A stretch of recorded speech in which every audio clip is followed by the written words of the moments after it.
2. De la beauté dans les races humaines.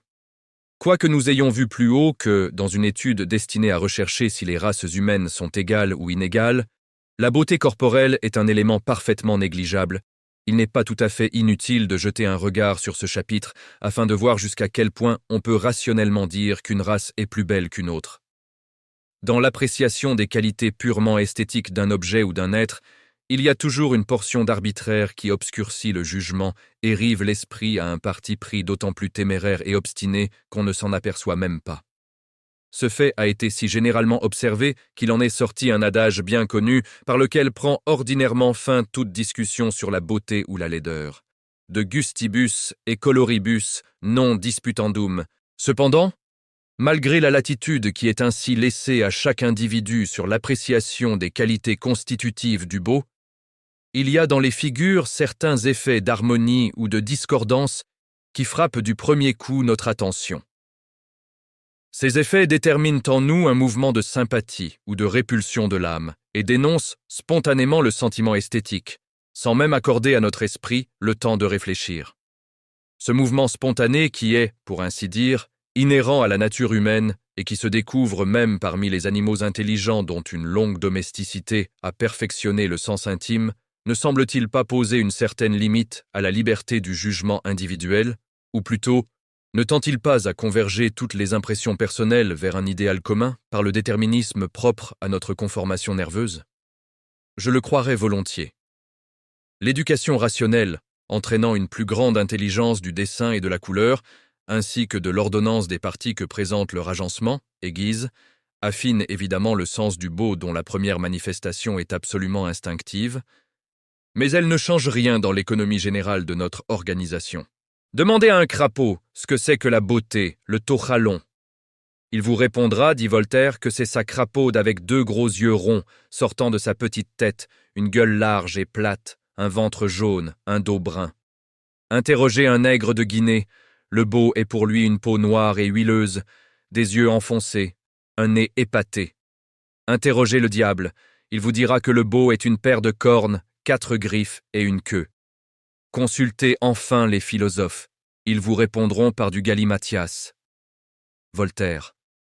Le grand Voltaire était vraiment adorable quand il prenait ce ton railleur avec lequel il démolissait tout, sans s'inquiéter du raisonnement. Il fait bon voir ici comme le patriarche de Ferney assomme en même temps nègres et crapauds, diables et philosophes en riant au nez de ses lecteurs. Son sarcasme est charmant à force d'être spirituel, mais sa sentence n'a jamais empêché les hommes de rendre un hommage muet à tout ce qui est réellement beau. Il s'agit donc de rechercher quels sont les éléments dont la présence, dans un être ou dans un objet quelconque, cause en nous cette impression ineffable que nous rapportons ordinairement à l'idée du beau. Depuis Platon jusqu'à Baumgarten, Hegel, Taine, Saisset, Ravezon, Herbert Spencer et foule d'autres écrivains modernes, on a constamment cherché ces éléments, en essayant de formuler une définition qui fût une traduction fidèle de la conception que nous avons de la beauté. Parmi les anciens, les platoniciens trouvaient l'élément du beau dans l'idée du bien et du vrai. Les péripatéticiens le trouvaient dans l'idée d'ordre et de grandeur. Les stoïciens dans la symétrie et l'harmonie des parties. Pour les platoniciens, c'était encore l'unité de plan, et saint Augustin l'a répété après Plotin. Forma omnis pulchritudinis unitas est. Dans les temps modernes, l'école allemande a cru découvrir cet élément caractéristique du beau dans l'accord harmonieux du réel et de l'idéal, en y appliquant le procédé des antinomies ou les formules hégéliennes. L'école française, jusqu'à M. Taine, est restée dans les abstractions métaphysiques ou dans les subtilités analytiques. Celui-ci, dans ses savantes leçons sur l'art, a développé une théorie fort ingénieuse, par laquelle il établit que le beau se réalise par l'imitation, mais en idéalisant l'objet imité. L'artiste met en relief un des caractères essentiels du modèle auquel il subordonne systématiquement tous les autres. Ce caractère idéal varie d'ailleurs suivant les temps et les lieux, suivant l'état moral de la société environnante. Cette théorie, qui a peut-être sa valeur dans la critique de l'art, s'applique merveilleusement à l'étude du beau au point de vue historique et philosophique. Mais elle ne nous avance guère dans la recherche de l'élément qui nous inspire le sentiment de la beauté. L'école anglaise est restée dans le cercle d'un empirisme ingrat jusqu'à Herbert Spencer. Mais le savant évolutionniste cherchant dans ses essais sur le progrès l'élément constitutif du beau le trouve dans la plus grande différenciation des parties unies à la simplicité et l'unité du plan. Ainsi, le visage humain, par exemple, serait la plus belle de toutes les figures, parce qu'en le contemplant et l'examinant, on remarque dans l'ensemble dont est formée la physionomie une différenciation telle des parties que, dans les types d'une vraie beauté, on peut rencontrer toutes les combinaisons de lignes géométriques que l'on puisse imaginer, se complétant harmonieusement, tout en restant fort distinctes les unes des autres. Cette conception, qui est une des plus belles qu'on ait jamais eues, s'adapte d'ailleurs merveilleusement à la théorie générale de l'évolution si savamment développée par le philosophe anglais. Elle a en outre l'avantage de convenir tant à la beauté physique qu'à la beauté intellectuelle et morale. Mais est-ce tout? Ne pourrait-on pas faire observer que, si la figure humaine, avec cette grande perfection des formes, répond bien au concept pur du beau, ces qualités ne suffisent encore pas pour faire naître l'amour, l'enthousiasme, la sympathie, l'inspiration poétique, tout sentiment qu'évoque spontanément la contemplation de la beauté? Un visage humain peut offrir la plus grande régularité des traits, unis à la meilleure proportion des parties, sans qu'on éprouve à le voir ce charme indicible qu'excite en nous la contemplation de la vraie beauté. Que lui manque-t-il alors? Ce qui lui manque, c'est le souffle qui anima la statue de Pygmalion et la transforma en la frémissante Galatée. C'est la vie. Pour bien comprendre la cause de l'effet produit en nous à la vue du beau, il faut donc ajouter à la théorie de Herbert Spencer les fines observations de M. Lévesque. C'est encore dans l'homme que celui-ci recommande d'étudier le beau, car le plus haut développement de la vie se manifeste surtout dans l'être humain. Si l'on considère en cet être supérieur, dit-il, tous les éléments de la beauté physique, intellectuelle et morale, la forme et l'attitude du corps, l'énergie, l'adresse ou la grâce des mouvements, la puissance du geste, du regard et de la voix, enfin la parole, interprète fidèle de la pensée, on reconnaît que toutes ces choses ne nous charment, ne nous émeuvent que parce qu'elles sont la manifestation de la vie. Qu'elles nous offrent l'image visible d'une âme invisible, qu'elles nous révèlent les qualités excellentes ou aimables de l'esprit et du cœur. Les autres êtres ne nous paraissent beaux qu'autant que nous trouvons en eux, à quelque degré, un de ces caractères ou son symbole. Ces paroles qui sont d'un maître en matière d'esthétique ferment admirablement cette petite digression que nous devions faire dans le domaine spéculatif, afin de nous préparer à pouvoir bien juger des différentes assertions que l'on peut avancer dans les comparaisons des races humaines, au point de vue de la beauté. En corroborant, l'une par l'autre, la théorie de la différenciation de Herbert Spencer et la profonde et délicate analyse de l'esthéticien français que je viens de citer, il me semble que l'on peut hardiment tirer la conclusion suivante.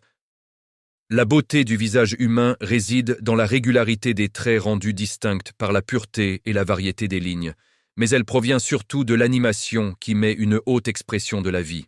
Il faut bien vite avouer que la beauté ainsi définie se rencontre beaucoup plus souvent dans la race blanche que dans la race noire africaine, et surtout la race jaune mongolique. Mais est-il vrai qu'elle ne se voit jamais parmi les descendants de l'Éthiopien? D'autre part, ne voit-on pas parmi les Caucasiens les mieux caractérisés des types affreusement laids? S'il est possible de distinguer des types d'une beauté incontestable chez les Noirs, de même qu'on peut remarquer des types d'une parfaite laideur parmi les Blancs, est-on en droit d'établir entre les races humaines une hiérarchie dont la base de classification serait la forme plus ou moins belle de ces races? Assurément, rien ne serait moins logique. Si la plupart des auteurs qui parlent des races humaines au point de vue esthétique exagèrent tant la supériorité du type blanc sur le type noir, c'est que, par une immoralité révoltante, ceux qui ont eu un intérêt positif à l'asservissement de toute une fraction de l'humanité ont toujours défiguré le nigricien dans leur description fantaisiste. Ils n'ont voulu que prouver par cette prétendue absence de toute ressemblance physique entre les deux types la non-existence d'obligations morales et de solidarité entre les asservis et leurs dominateurs. Tous les ethnographes le savent bien. Dans la race noire, il ne se rencontre pas si souvent de ces visages d'une horrible laideur dont on dépeint les traits repoussants avec tant de complaisante fantaisie. Pas plus que la race blanche n'offre constamment des modèles qui se rapprochent beaucoup de l'Apollon du Belvédère ou de la Vénus de Milo. Mais comme par une consigne, Vous n'ouvrirez jamais un ouvrage d'ethnographie ou un dictionnaire de sciences, sans qu'il vous tombe sous les yeux des descriptions pareilles à celles que j'ai citées de Broca. Qu'on aille au Muséum de Paris, c'est le même fait qui frappe la vue. Dans la galerie d'anthropologie, les compartiments réservés à l'Afrique ne donnent, comme modèle du type éthiopien, que de vraies caricatures du visage humain. Rien de plus agaçant que ce parti pris qui se décore du nom pompeux de science. Je ne nie pas que ces figures aux formes bestiales ne puissent se rencontrer souvent dans la race nigricienne encore inculte. Mais pourquoi les figures repoussantes qu'on rencontre souvent parmi les populations caucasiennes ne sont-elles jamais mises en liste? Elles constituent, sans nul doute, des exceptions centillisibles fois plus rares que dans le groupe africain. N'existe-t-elle pas, cependant? C'est donc rendre la science complice du mensonge que de choisir pour caractériser les races humaines les laideurs exagérées des unes et la beauté exceptionnelle des autres. Mais la vérité est comme la lumière. On a beau la cacher aussi longtemps qu'il est permis à l'intelligence humaine de concevoir, elle brille encore dans le réduit où on la relègue. Il suffit du moindre jour pour qu'elle luise rayonnante aux yeux de tous et oblige les plus rebelles à se courber sous ses lois. C'est à cette puissance, à cette intransigeance de la vérité que la science doit tout son prestige. Les savants peuvent lutter un certain temps et résister à son influence. Mais c'est toujours au détriment de leur gloire qui tombe vermoulue quand, sous l'aiguillon du progrès, l'esprit humain s'agite et déchire le voile à l'aide duquel ils ont vainement tenté de lui cacher la réalité. C'est ainsi qu'il arrive infailliblement une époque où la plus grande accusation contre certains savants surgit de la science même qu'ils ont le plus constamment cultivée, toutes les fois qu'ils se sont inspirés par l'esprit de système et les suggestions arbitraires qui ne sont propres qu'à obscurcir la vérité. Pour l'anthropologie, nous entrons actuellement dans cette période critique. Toutes les assertions téméraires que les anthropologistes ont cru pouvoir ériger en loi scientifique sont chaque jour démenties par l'évidence des faits. Témoin le cas qui nous intéresse actuellement. Pour répondre aux descriptions fantaisistes de Broca, de M. de Gobineau ou de M. Ovlak, je ne puis mieux faire que de citer les propres paroles de l'illustre géographe Élisée Reclus. « Les nègres, dit-il, sont loin d'offrir en majorité cette peau noire et luisante, ces bouches lipues, ces mâchoires avancées, ces figures plates, ces nez écrasés à larges narines, cette laine crépue que l'on s'imagine ordinairement être le partage de tous les Africains. Les nègres qui ressemblent le plus au type traditionnel popularisé sur le théâtre sont les riverains de l'Atlantique. Nulle part la traite n'a fait plus de ravages que parmi leurs tribus, et la haine du maître, c'est-à-dire du blanc pour son esclave, a popularisé le type de la laideur en grande partie imaginaire que l'on attribue à l'ensemble des asservis. La compétence de M. Élisée Reclus est au-dessus de toute contestation. Elle est universellement reconnue parmi tous ceux qui s'occupent d'études géographiques. On a donc tout droit de s'appuyer de son opinion, avec l'assurance d'y trouver le dernier mot de la science contemporaine. Cette opinion est d'ailleurs corroborée par un des voyageurs les plus éclairés qui ait visité l'Afrique, c'est le professeur Hartmann. Du nord à l'est, dit-il, les Fungés, les Fédas, les Ormas, les Mandingues et les Wolofs servent de trait d'union entre les Nigriciens. Ceux-ci présentent tant de déviations de tribu à tribu qu'il nous faut faire abstraction de l'idée que nous nous sommes faites du nègre, aux cheveux crépus, au nez camus, aux lèvres grosses et à la peau noire comme l'aile du corbeau ou la poix. De telles images figureront mieux dans les débits de tabac que dans les cabinets d'anthropologie. On trouve rarement chez les Nigriciens la vraie beauté, mais on n'en remarque pas complètement l'absence, dit plus loin le savant professeur. Ces assertions renfermées dans les deux plus savants ouvrages qui aient été publiés sur l'Afrique suffiraient largement pour prouver que la beauté, comme tout le reste, n'est pas le partage exclusif d'une race quelconque. Mais est-ce à l'état sauvage et dans les landes de l'Afrique qu'il faut étudier la race noire, à ce nouveau point de vue? Je crois qu'il serait beaucoup plus raisonnable de chercher ces comparaisons parmi les Noirs vivant dans des milieux plus cléments que les zones torrides du Soudan et de la Guinée, ayant un degré de civilisation supérieur. Qu'on se transporte en Haïti où, sous un climat relativement doux, la race africaine, après avoir commencé une lente évolution par la seule influence du changement de milieu, a enfin reçu l'empreinte de la vie intellectuelle et morale. C'est un fait si commun que d'y rencontrer, parmi les descendants de la race nigricienne, des physionomies gracieuses rappelant les formes idéales de la période sculpturale classique, pour me servir de l'expression de Hartmann, que l'haïtien absolument noir mais d'une grande beauté n'étonne guère celui qui a vécu dans le pays pendant quelque temps. J'ai vu bien souvent dans les rues de Port-au-Prince, du Cap ou d'autres villes de la République haïtienne, et même parmi les montagnards, des têtes dont le profil avait toute la régularité du type grec brachycéphale. Je ne parle pas, bien entendu, de cette splendeur esthétique que révèle la statuaire grecque dans les têtes d'une beauté idéale, telle que celle du Jupiter olympien ou bien celle de la Vénus de Cnide. Phidias et Praxitèle, tout en copiant leur modèle, y ajoutaient, par une savante combinaison de lignes, un reflet fascinateur que n'offre la nature ni dans Phryné ni dans Alcibiade. Aux Caïs, situés au sud de l'île, on rencontre des types noirs vraiment superbes. Cette amélioration rapide des formes corporelles qui se poursuit graduellement avec notre évolution sociale prouve un fait que bien des savants ont déjà signalé. La beauté d'une race, dans la majeure partie des cas, se développe en raison directe de son degré de civilisation. Elle se développe surtout sous l'influence de conditions climatologiques naturellement favorables, ou que l'industrie humaine a conformé aux nécessités de l'existence. C'est pour n'avoir jamais tenu compte de tous ces facteurs que les anthropologistes ou d'autres savants ont si catégoriquement déclaré que chaque race humaine a des aptitudes psychologiques ou physiques absolument irréalisables par d'autres races, comme s'il y avait une barrière infranchissable placée par la nature entre chaque groupe humain et les autres groupes de l'espèce. Maintenant que l'anthropologie, bon gré mal gré, aborde la période positive où tout doit être comparé et critiqué suivant les méthodes d'investigation qui ont conduit aux plus belles découvertes dans les sciences naturelles et biologiques, il faudra bien qu'on s'inspire de la synthèse de plusieurs données avant d'affirmer un fait quelconque et surtout d'y attacher l'importance d'une loi. Or, on affirme scientifiquement un fait, en lui assignant un caractère distinctif dans la description d'un groupe naturel, que lorsqu'on est sûr que le phénomène est constant et exclusivement lié à l'existence des êtres dont on désigne ainsi les attributs particuliers. Est-ce là ce que nous savons relativement à la beauté du type caucasique ? La vérité certaine est que la race blanche d'Europe, qui nous offre actuellement la plus grande somme de beauté dont est susceptible le visage humain, n'a pas été toujours telle que nous la voyons aujourd'hui. Tout prouve au contraire que la même évolution que nous voyons la race noire accomplir en Haïti s'est aussi accomplie dans les populations européennes et continue encore son action lente et persistante, laquelle est bien loin d'atteindre son plein et complet effet dans toutes les couches des nations caucasiques. Pour s'en convaincre, on n'a qu'à étudier les dimensions et la configuration des crânes, ainsi que les membres des squelettes tirés de tous les anciens cimetières de l'Europe. Je n'exige pas qu'on les choisisse dans une période préhistorique fort éloignée et dont nous avons perdu tout souvenir.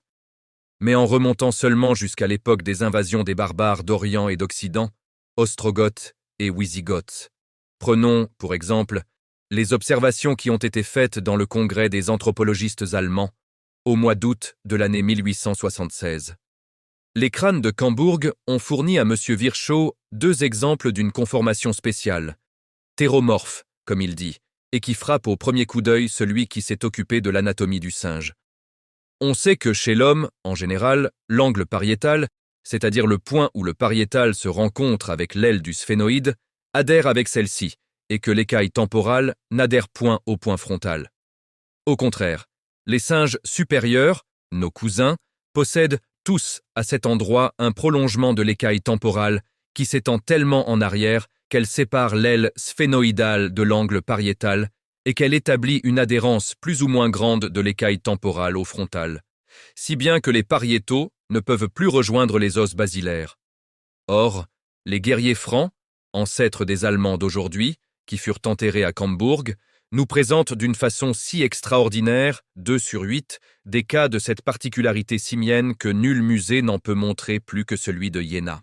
Les Allemands enterrés à Cambourg, sur la Saale, appartiennent au dernier âge de fer. C'est l'époque qui a immédiatement précédé les grandes invasions et la constitution embryonnaire de l'État allemand. C'est un fait bien digne de remarque. Ces mêmes Allemands représentent aujourd'hui la race germanique que les anthropologistes déclarent la plus élevée en dignité dans leur échelle hiérarchique. Qui dirait que dans leur passé, à peine 1000 à 1200 ans, Ils offraient une conformation tellement inférieure qu'on y rencontre le quart des populations avec des caractères patents d'animalité. Peut-être pourrait-on croire que le professeur Virchow a considéré les choses sous un point de vue purement personnel et arbitraire, mais dans le même congrès, M. Schaffhausen, un des plus éminents anthropologistes d'Allemagne, reconnaît que le prognatisme des crânes de Cambourg se répète si fréquemment que, maintes fois, des crânes préhistoriques allemands pourraient être pris pour des crânes africains. Un crâne d'Engisheim, découvert par M. Schonerling, était tellement aplati et présentait une telle exagération de la dolichocéphalie, 70°-52, que l'on fut tenté de le rapprocher du type éthiopien plutôt que de l'européen, encore qu'aucune probabilité ne permit une telle hypothèse. L'effet en était si saisissant qu'il en sortit une théorie d'après laquelle on prétendait que le point de départ de l'espèce humaine se trouve dans la race africaine. D'autres, plus fantaisistes, supposèrent même que les Africains avaient immigré en masse dans les pays d'Europe avant les premières lueurs de l'histoire. La mâchoire de la Nolette et la calotte du Néandertal sont aussi des faits qui parlent hautement en faveur de ma thèse. En général, la race de Cannstatt de M. de Quatrefages prouve avec évidence que les populations préhistoriques de l'Europe étaient essentiellement laides. Si on joint à ces caractères, prognatisme sensible, indice céphalique ne s'élevant qu'à 68°83, etc., ceux que fournit la mâchoire de la Nolette, on doit ajouter, dit l'auteur de l'espèce humaine, que l'homme de Cannstatt avait le menton très peu marqué et le bas du visage dépassait parfois ce que présentent, sous ce rapport, la plupart des crânes de nègres guinéens. Or, le type de Cannstatt a pour habitat l'ensemble des temps écoulés depuis l'époque quaternaire jusqu'à nos jours et l'Europe entière. Une telle constatation ne nous dispense-t-elle pas de toute argumentation ? Il n'en est pas jusqu'au curieux détail de la femme Boschiman qui ne puisse se retrouver dans la race blanche de l'ancienne Europe. La statuette d'ivoire trouvée à Logeribas par M. de Vibreil, dit encore M. de Quatrefages, représente une femme dont on reconnaît le sexe à un détail exagéré. Elle porte au bas des reins des protubérances assez étranges. On devine bien vite qu'il s'agit d'un cas de stéatopigie, particularité qui a donné lieu à tant de dissertations quand elle fut constatée pour la première fois dans la race Boschiman. Le même savant anthropologiste, voulant prouver la supériorité de la race blanche, en démontrant la précocité de développement de ses facultés artistiques, nous a encore fourni bien des exemples de la conformation disgracieuse et inélégante des anciens Européens. La femme aux rênes de Landesque est grotesque, dit-il plus loin. Les jambes postérieures de l'animal sont parfaites, et au revers, la tête du cheval est superbe. Dans l'homme à l'auroche, de M. Masséna, l'animal est très beau de forme et de mouvement. L'homme est raide et mal fait. Voilà bien des exemples qui prouvent surabondamment que le type caucasique a passé par les formes gauches et laides que l'on rencontre parfois dans le type africain, avant de parvenir à cette beauté réelle qui fait aujourd'hui son légitime orgueil. Mais au lieu de constater ces faits que nous révèlent les premières ébauches de l'art préhistorique, en tâchant d'expliquer leur disparition par l'influence d'une évolution progressive de la race blanche, M. de Quatrefages aime mieux les rattacher à des idées superstitieuses. Il se contente de mentionner le récit par lequel Kathleen affirme que les peaux rouges le regardaient comme un sorcier dangereux, parce qu'il avait esquissé le portrait de l'un d'eux. Alors quel cas fait-on des vertus psychologiques distinctes et natives du blanc pour qu'on aille chercher jusque chez les peaux rouges l'explication fantaisiste d'un fait arrivé parmi les Européens ? D'ailleurs, rien ne prouve que tous les sauvages se comportent comme les peaux rouges de Kathleen. Sir Samuel Whitebaker a rencontré une conduite absolument contraire parmi les Nouers, peuplades sauvages habitant la rive droite du Haut-Nil. Le voyageur anglais s'étant arrêté près d'un de leurs villages, ils ne tardèrent pas à se rendre à son bateau. Le chef de ce village s'appelait Yoctian, dit-il. Il vint nous rendre visite avec sa femme et sa fille, et pendant qu'il était assis sur un divan de notre cabine, j'ai dessiné son portrait, dont il a été enchanté, c'est. Pourquoi tant s'exposer à des erreurs d'interprétation, plutôt que d'accepter une explication rationnelle que tous les faits viennent éclairer de leur lumière? C'est que la science anthropologique, telle qu'elle est faite par l'école française, se renferme uniquement dans le cadre étroit d'un système arbitraire. Elle sera ruinée de fond en comble, le jour où l'on pourra prouver que les races humaines, à part la couleur qui est un résultat complexe du climat, de la nourriture et de l'hérédité, n'ont rien d'essentiellement fixe et caractéristique. Cependant, il est incontestable que toutes les races subissent une évolution qui va de la laideur à la beauté, sous l'impulsion du développement intellectuel dont l'influence sur l'organe encéphalique et sur le maintien général du corps est chaque jour mieux démontrée. En vain résiste-t-on à l'évidence.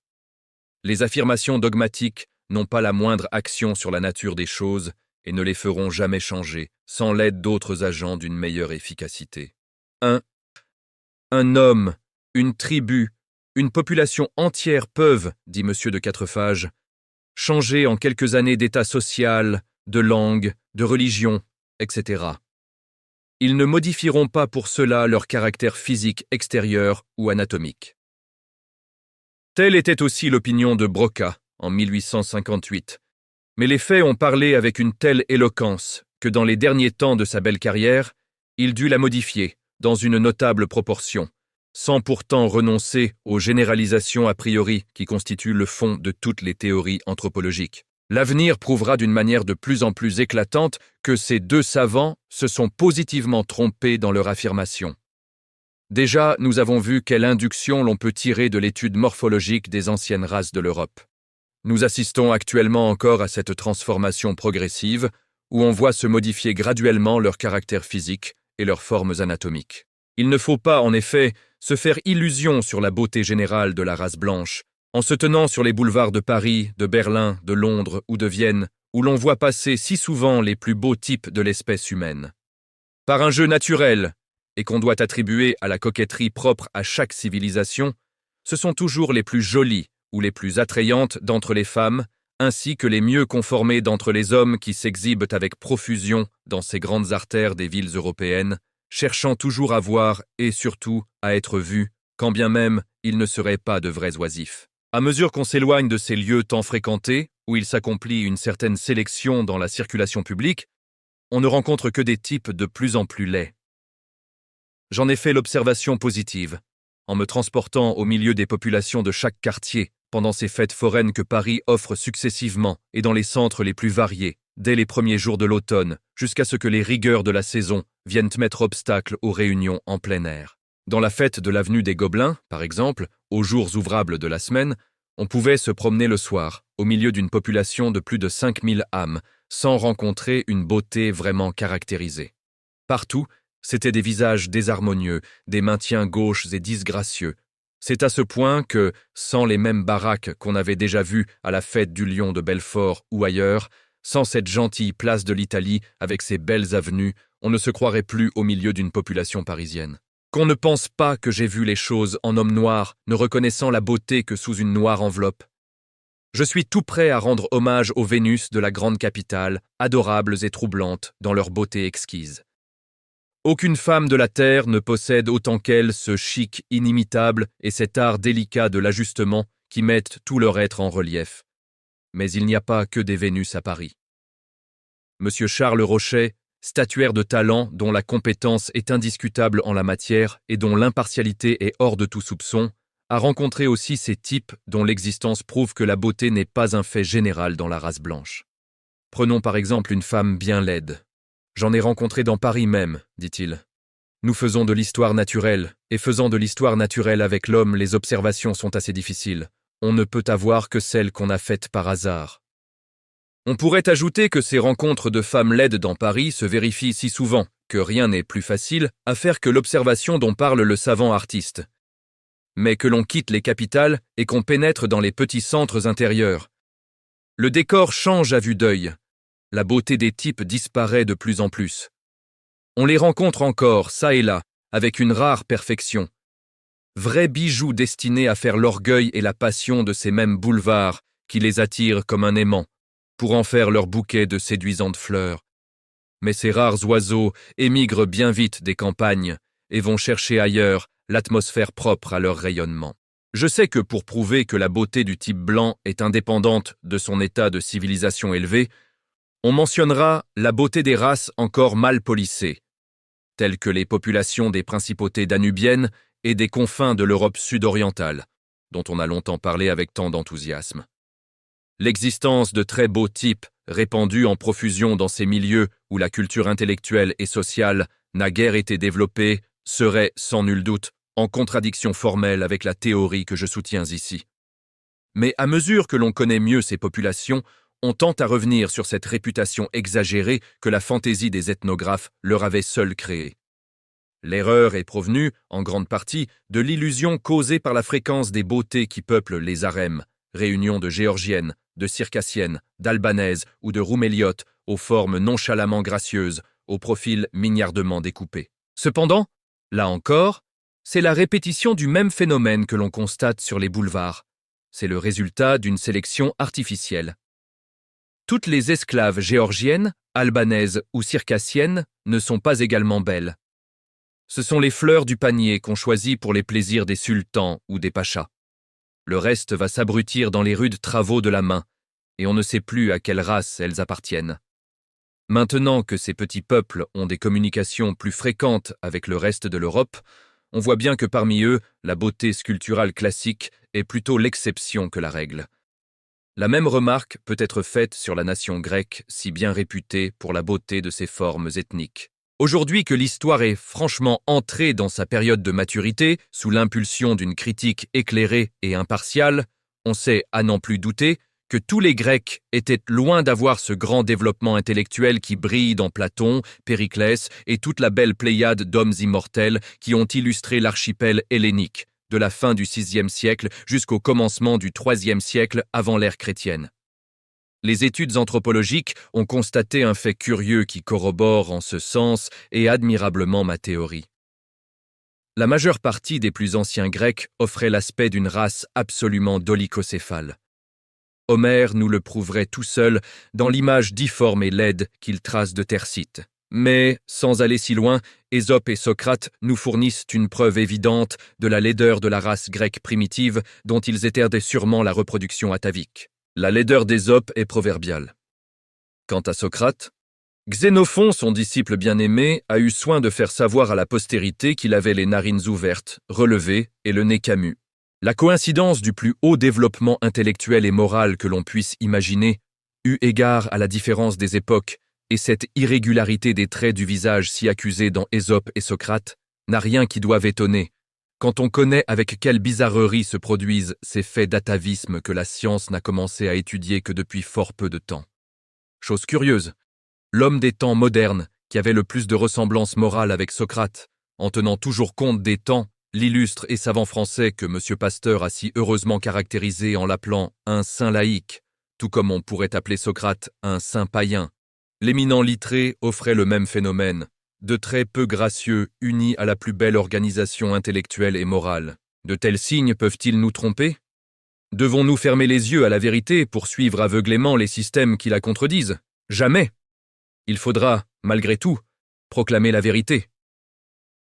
L'intelligence dont l'homme est doué, dirons-nous avec César Cantu, paraît capable de modifier l'encéphale et, par cet organe, les formes extérieures. Exercée dans les bornes légitimes, elle conduit à la beauté de la race blanche. Mais s'il en abuse ou la laisse engourdir, l'homme peut descendre jusqu'au Hottentot. Néanmoins, quoique abaissée à ce point, l'espèce ne perd ni sa nature, ni la possibilité de se relever. On a répété que les nègres sont le dernier degré de l'échelle. Eh bien, les voilà qui viennent de conquérir la liberté à Haïti, où ils ne la pratiquent pas plus mal qu'on ne le fait en Europe. La race abyssinienne est noire aussi, mais elle a des formes d'autant plus belles qu'elle est plus éclairée.